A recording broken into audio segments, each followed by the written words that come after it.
दोस्तों welcome back to our channel friends. मैं आप सबका अपने चैनल स्टॉक्स फॉर लाइफ पे बहुत स्वागत करता हूं। Welcome to STFL family.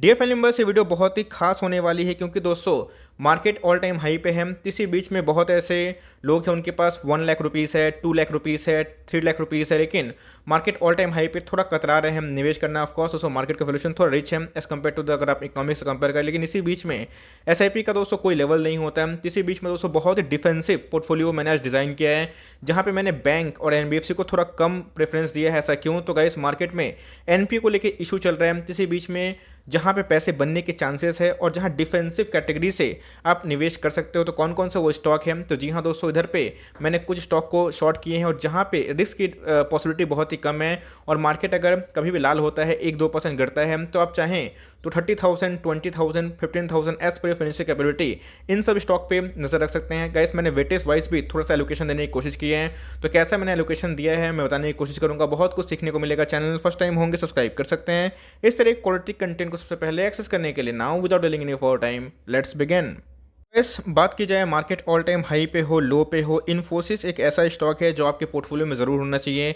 एक डेफरी कंपनी है, स्ट्रॉन्ग ऑर्डर बुक्स है और दोस्तों मार्केट में बहुत ऐसे स्टॉक्स ब्रोकर हैं जिनको लिए काफ़ी बुलिश हैं और दोस्तों मैं भी बुलिश हूँ क्योंकि मुझे लगता है कि आने वाले कल में इन्फोसिस एक नया हाई लगा सकता है। ऐसे एक बिगनर के लिए इन्फोसिस शेयर आपके पोर्टफोलियो का पहला स्टॉक आराम से बन सकता है। ये हो गए HUL हो गए, बहुत ही लो रिस्क वाली कंपनी है। अगर आप देखें तो गैस मैंने इन्फोसिस को पहले जगह दिया है, तो जी हाँ दोस्तों आप इन्फोसिस को ज़रूर जगह दे सकते हैं। मैंने जो एलोकेशन है वो बताया है, मैं उस पर कमेंट्री भी दूंगा, लेकिन अगर आप देखें तो इन्फोसिस गैस एक प्रूवन मल्टीपैकर और आने वाले कल में भी चलेंगे। इनके फंडामेंटल्स बहुत ही स्ट्रांग है और जीरो डेट वाली कंपनी है, ज़रूर गैस इस पर खरीदारी हो सकती है। दूसरा स्टॉक है मुथूट फाइनेंस। अब मैंने बैंक और NBFC को थोड़ा अवॉइड किया है, जिसने बताया कि बहुत लोग बैंक के NPA को देख के और NBFC के NPA को देख के थोड़ा सा नर्वस हैं। तो ऑफकोर्स मैं उस नर्वस को समझता हूँ, बिकॉज अगर आप मार्केट में नए हैं तो आपको थोड़ा अभी अवॉइड करना चाहिए, लेकिन मैं मार्केट में पुराने हैं तो बिना बैंक और NBFC काम नहीं चलेगा। लेकिन उसके बावजूद भी गाइस मैंने मुथूट फाइनेंस को जगह दी है, चूँकि NBFC में काम करती है गोल्ड लोन, तो मैंने इसको जगह इसलिए दी है क्योंकि ये गोल्ड लोन में काम करती है। तो इनके जो NPA इशू होते हैं तो दूसरे NBFC से बहुत ही कम होते हैं और मुझे पक्का लगता है दोस्तों कि आने वाले कल में ज़रूर एक ब्रेकआउट दे सकती है। तो 1584 का स्टॉक है, मिल रहा है 1528 के आसपास और आप देख सकते हैं गाइस ये भी बहुत ही स्टेबल स्टॉक कैटेगरी में है। ऑल्दो मैंने सोचा था कि इधर पे NBFC को या फिर लाइक बैंक को थोड़ा जगह नहीं दूंगा, ये उनके लिए है जो एकदम डिफेंसिव खेलना चाहते हैं, वरना बिना बैंक और NBFC का पोर्टफोलियो पूरा नहीं होता, ये भी जान लीजिए। लेकिन इसी बीच में गाइस NBFC को अगर आपको जगह थोड़ा देनी है तो मुथूट फाइनेंस को आप जगह दे सकते हैं, क्योंकि ये थोड़ा सा रिस्क फ्री स्टॉक है। इसमें गोल्ड के लाइक NPA बहुत ही कम हमें देखने को मिलते हैं। आप इनके लाइक डिफॉल्ट करेंगे पैसे या आपके पैसे गोल्ड को ऑक्शन करवा देंगे। तो जी हाँ दोस्तों, मैंने दूसरा स्टॉक मुथूट फाइनेंस को चुना है। तीसरा स्टॉक मैंने केमिकल का किंग को चुना है। जी हाँ, आप चाहें तो इसके जगह पे नवीन, फ्लोरिन, SRA बहुत सारे स्टॉक्स को जगह दे सकते हैं, बट 230,000 का पोर्टफोलियो आप समझ ही रहे हैं, तो उसमें गाइस मैंने क्वालिटी से कॉम्प्रोमाइज़ नहीं किया है। और थर्ड स्टॉक मैंने दीपक नाइट्रेट को चुना है। जी हाँ दोस्तों, आपको 100 रुपये डिस्काउंट मिल रहा है और आप देख सकते हैं कि ये भी एक प्रूवन मल्टीबैगर चार्ट पैटर्न रखता है। फोर्थ स्टॉक की बात की जाए, जी हाँ दोस्तों, अगर आप देखें तो एस्ट्रल लिमिटेड, अगर आप देखें तो एकदम मॉडरेट रिस्क वाली कंपनी है, मिड कैप कैटेगरी से एक लार्ज कैप में कन्वर्ट हो चुकी है। अगर आप देखें तो ये भी दोस्तों एक प्रूवन मल्टीबैगर स्टॉक है, 2134 का स्टॉक है, मिल रहा है आपको 2000 के आसपास। तो जी हाँ दोस्तों, ज़रूर इसमें खरीदारी आप कर सकते हैं। ये भी अगर आप देखें तो चार्ट पैटर्न बहुत ही प्रॉमिसिंग देखने को मिलती है। तो गैस मैंने एकदम HUL को जगह दी है। बिना HUL अगर डिफेंसिव पोर्टफोलियो का बनाना है तो एकदम बेवकूफ़ी होगी। HUL गैस बहुत ही शानदार कंपनी है और HUL एकदम दोस्तों आपके पोर्टफोलियो का स्टॉक बन सकता है। तो बहुत ही शानदार कंपनी है, 2600 का स्टॉक है और आप देख सकते हैं कि आज हमें 1% की तेजी देखने को मिल रही थी, जहाँ पे मार्केट आज गिरा हुआ था। क्यों? तो बहुत ऐसे फंड मैनेजर है, फंड हाउसेस हैं जो मार्केट गिरावट में थोड़ी सी स्टेबिलिटी की तरफ जाते हैं। तो उसी बीच में गैस अगर आप देखें तो HUL में 200 रुपये डिस्काउंट मिल रहा है।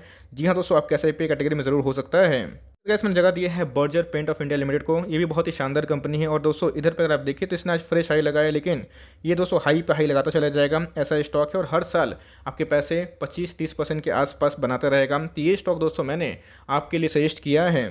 तो दोस्तों बात की जाए, IRCTC एक डेफरी कंपनी है, मोनोपोली बिजनेस है, इसको भी दोस्तों हमने पोर्टफोलियो में जगह दिया है। अगर आप देखें तो पिछले कुछ समय से अच्छा खासा पैसा बना रहे हैं, तो अनलॉकिंग के फेज से इनके रेवेन्यू अच्छे खासे बढ़ने के चांसेस है। अगर कोविड का रिस्ट्रिक्शन अगर नहीं लगता है तो जी हाँ दोस्तों, आने वाले कल में आपको IRCTC और भी महंगा देखने की उम्मीद है। अगर गैस बात की जाए रिलायंस इंडस्ट्रीज, तो जी हाँ दोस्तों, निफ्टी में भी अच्छा खासा वेटेज है और रिलायंस को भी आप चाहें तो आराम से पोजीशन में जगह दे सकते हैं। 2300 का स्टॉक है, मिल रहा है आपको 2093 के आसपास, मतलब आपको 200 रुपये डिस्काउंट मिल रहा है। तो ये सब गैस सब ब्लू चिप कंपनी है, लार्ज कैप कंपनी है और इसमें डाउनसाइड बहुत ही कम देखने को मिलता है।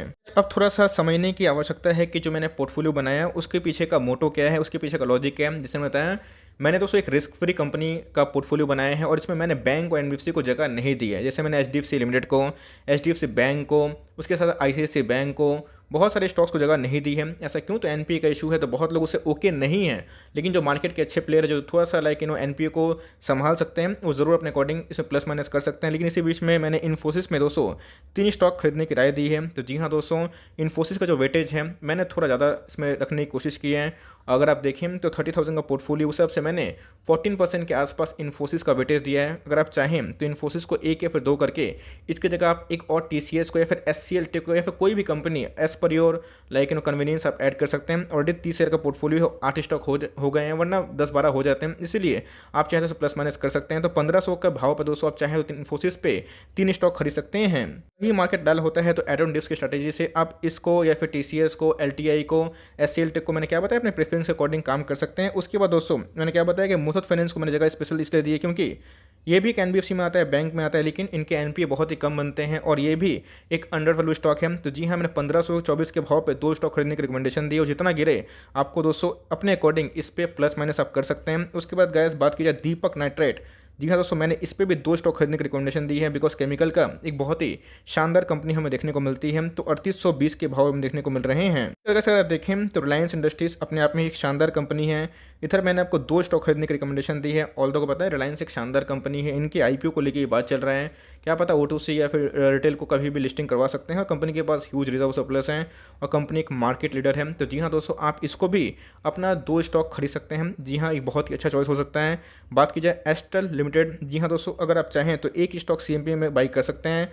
साथ ही साथ दोस्तों आईआरसीटीसी की बात की जाए तो इसको ये मैंने पोर्टफोलियो में रखा है। तो 2376 के भाव पे 2 स्टॉक खरीदने की राय मैंने दी है। वैसे अगर आप देखें उसके बाद एचयूएल की बात की जाए, ये भी मैंने 2 स्टॉक खरीदने की राय दी है। इसका भाव कितना आता है 4864 के आसपास। और उसके बाद उसको क्या है बर्जर पेंट और एग्रीगेट कितना है 30 शेयर के आसपास। मैं फिर से रिपीट कर दूँ दोस्तों, ये आपके कन्वीनियंस के अकॉर्डिंग हो सकता है। जैसे मैंने क्या बताया, ये एक ऐसा स्टॉक पोर्टफोलियो है जो एकदम डिफेंसिव कैटेगरी को प्ले करता है। मार्केट में इसको रिस्क नहीं लेना है, जिनको रिस्क नहीं लेना है वो चाहें तो इन्फोसिस के संग जा सकते हैं, मुथूट फाइनेंस के संग जा सकते हैं, दीपक नाइट्रेट जा सकते हैं, बहुत ही बड़ी कंपनी, केमिकल की किंग कंपनी, रिलायंस इंडस्ट्री दोस्तों मार्केट का हाथी। उसके बाद दोस्तों एस्ट्रल लिमिटेड, ये भी पाइप्स एंड पीवीसी में काम करती है। आप चाहें तो थोड़ा रिस्क लेना चाहते हैं तो थोड़ा सा प्रिंस पाइप में रिस्क में इसलिए बोल रहा हूँ क्योंकि प्रिंस पाइप थोड़ी छोटी कंपनी लेकिन वो भी क्वालिटी से भरी हुई है, आप उसमें भी स्विच कर सकते हैं।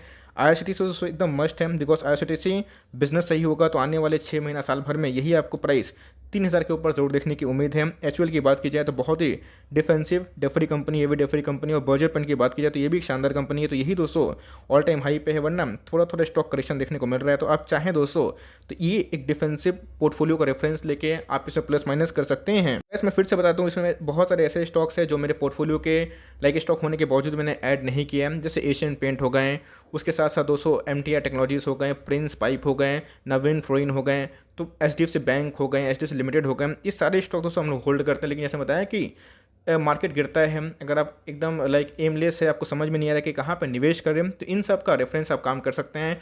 बट दोस्तों ध्यान दीजिएगा, ये जो पोर्टफोलियो मैंने बनाया है कि आप अपने अकॉर्डिंग प्लस माइनस कर सकते हैं। आप इन्फोसिस को हो सकता है कि 2 खरीदें, हो सकता है 1 खरीदें, इसके बदले टीसीएस खरीद लें, हो सकता है कि आप मुथूट फाइनेंस ना खरीदें, इसके जगह पे आपने एचडीएफसी बैंक खरीद लिया, एचडीएफसी लिमिटेड खरीद लिया, वो दोस्तों आप अपने अकॉर्डिंग चल सकते हैं। तो इसको रेफरेंस बना के मार्केट में कभी भी अगर गिरावट होती है तो आप इन सब स्टॉक को चुनना ना भूलें। अब गैस प्रूवन मल्टी बैगर है, चाहे इन्फोसिस की बात की जाए, मुथूट फाइनेंस की बात की जाए, दीपक नाइट्रेट की बात की जाए, रिलायंस की बात की जाए, एस्ट्रल की बात की जाए, आईआरसीटीसी की बात की जाए, एचयूएल की बात की जाए, बर्जर पेंट की बात की जाए, और आप इसी का रेफरेंस लेके चाहें तो आधा 15,000 में दोस्तों निवेश कर सकते हैं। जहाँ पे 2 स्टॉक है आईआरसीटीसी का, आप चाहे तो 1 खरीद सकते हैं। लेकिन इसी को एम बना के आप लॉन्ग टर्म तक अपने पोर्टफोलियो को कंस्ट्रक्ट करिए, बिल्ड करें। उसके बाद जिस स्टॉक पर आपको भरोसा होता है तो जी हाँ उसको इक्का दुक्का चाहे तो आप ऐड करते चलें। ये बहुत ज़्यादा रिक्वेस्ट किया हुआ लाइक टॉपिक था, बहुत तो बोल रहे थे कि सर लाइक 30,000 है, 20,000, 15,000 है तो कहाँ निवेश करें, तब इन सब स्टॉक पर फोकस कर सकते हैं। लेकिन फिर से बता रहा हूँ कि ऐसे बहुत सारे स्टॉक्स मैंने जगह नहीं दिया, पोर्टफोलियो का साइज बहुत ही छोटा है, उसी अकॉर्डिंग आप चाहें तो प्लस माइनस कर सकते हैं। बट ये सब सारे स्टॉक्स काफ़ी अच्छे हैं और इन सब स्टॉक में आपके पैसे जरूर बन सकते हैं। For timing that's the end of the video. I hope दोस्तों वीडियो आपके लिए हेल्पफुल था। कंटेंट से तो लाइक कर दिएगा, चैनल फर्स्ट टाइम होंगे तो याद से सब्सक्राइब करना भूलिएगा। फर्दर कोई डाउट है उसको ड्रॉप कर सकते हैं, कुछ रिव्यू चाहिए उसका नाम भी ड्रॉप करना भूलिएगा। I would love to make a video on your demand. Guys मिलते हैं जल्दी ही, तब तक के लिए bye. Thanks for listening friends, God bless you all.